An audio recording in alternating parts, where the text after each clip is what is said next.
का पानी पहुंचा रहे हैं और हर गरीब को 5 किलो अनाज प्रति माह मुफ्त में देने का काम नरेंद्र मोदी जी ने किया। नरेंद्र मोदी जी ने किया। झारखंड के गरीबों को 5 लाख तक का पूरा इलाज मुफ्त में कराने के लिए आयुष्मान भारत योजना बनाई और अब गरीब छोड़िए, हर आय वर्ग के 70 वर्ष से ज्यादा जिनकी आयु है वो बुजुर्ग को 5 लाख तक का और इलाज मुफ्त में करा देंगे।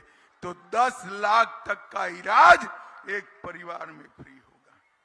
और मोदी जी 10 साल तक लगातार झारखंड की भूमि को ही गरीब कल्याण का माध्यम बनाए। आयुष्मान भारत योजना लॉन्च हुई तो यहीं से हुई। गरीबों को लोन देने की योजना मुद्रा योजना लॉन्च हुई तो यहीं से हुई। पीएम जनमन योजना लॉन्च हुई तो यही हुई और लाखों करोड़ों रुपया झारखंड के विकास के लिए दिया। आज मैं राहुल बाबा, जानते हो ना राहुल बाबा को? जानते हो नहीं जानते? जानते हो ना भाई? ये राहुल बाबा, लालू जी और हेमंत सोरेन जी से पूछना आया हूं। 10 साल तक आपकी सरकार सोनिया मनमोहन की झारखंड में चली और वहां भी चली। 10 साल में आपने, लालू जी, राहुल बाबा, आपकी माताजी ने कितना रुपया झारखंड को भेजा? सिर्फ 84,000 करोड़ रुपया। 10 साल में 2004 से 14 के बीच में 84,000 करोड़ रुपया भेजा। कितना भेजा? अरे जोर से बोलो, कितना भेजा? और मोदी जी ने 14 से 24 में 3,90,000 करोड़ रुपया भेजने का काम नरेंद्र मोदी जी ने किया। और इसके साथ साथ और 81,000 करोड़ रुपया और 81,000 करोड़ रुपया इंफ्रास्ट्रक्चर के लिए भेजा है। वाघमारा वालों, मुझे बताओ, आपके गांव में पैसा आया है क्या? अरे जोर से बोलो ना, आया है? कहां गया भाई? कौन खा गया? अरे जोर से बोलो, कौन खा गया? ये 350 करोड़ रुपया और 35 करोड़ मिला, ये आपका ही है, आपका ही है। मैं आज वादा कर कर जाता हूं, आपकी पाई पाई भारतीय जनता पार्टी की सरकार आपको लौटाने का काम करेगी। भाइयों बहनों, लौटाने का काम। भाइयों बहनों, हम रोड पर जाते हैं, बिजली के बड़े बड़े वायर, ऊपर हाई टेंशन के वायर दिखाई पड़ते हैं ना? दिखाई पड़ते हैं या नहीं दिखाई पड़ते? वो सीधा आपके घर में बिजली डाल सकता है क्या? डाल सकता है? घर जल जाएगा हमारा। सीधी तो नहीं आती ना करंट। तो क्या चाहिए बीच में? ट्रांसफॉर्मर चाहिए। क्या चाहिए?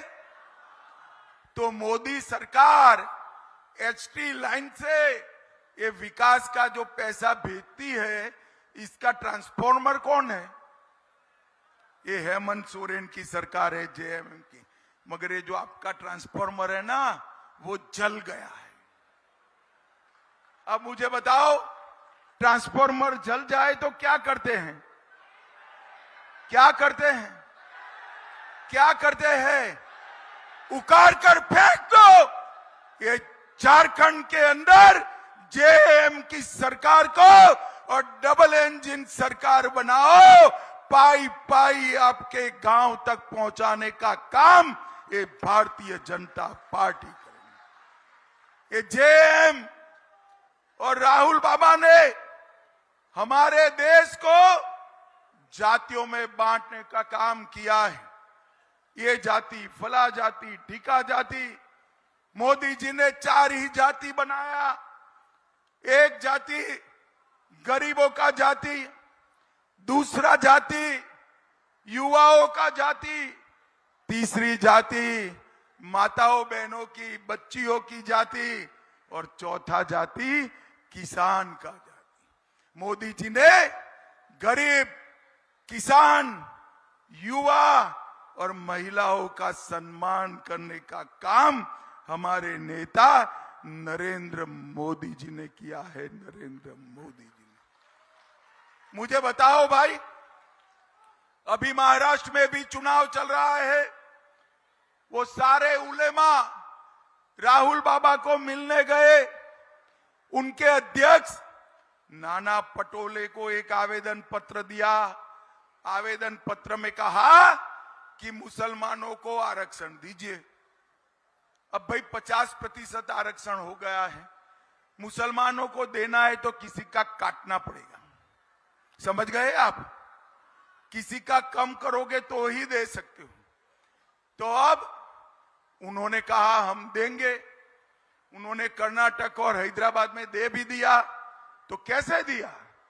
पिछड़ा वर्ग का, दलितों का और आदिवासियों का आरक्षण कम कर मुसलमानों को दिया है।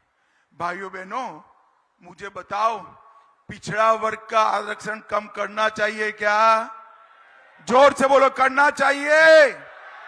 दलित का कम करना चाहिए, आदिवासियों का करना चाहिए, और मुसलमानों को देना चाहिए। अरे जोर से बोलो, देना चाहिए। आप चिंता मत करो, शत्रुघ्न महतो को जिता दो। राहुल बाबा की 4 पीढ़ी आएगी तो भी आपके आरक्षण को हम हाथ नहीं लगाने देंगे।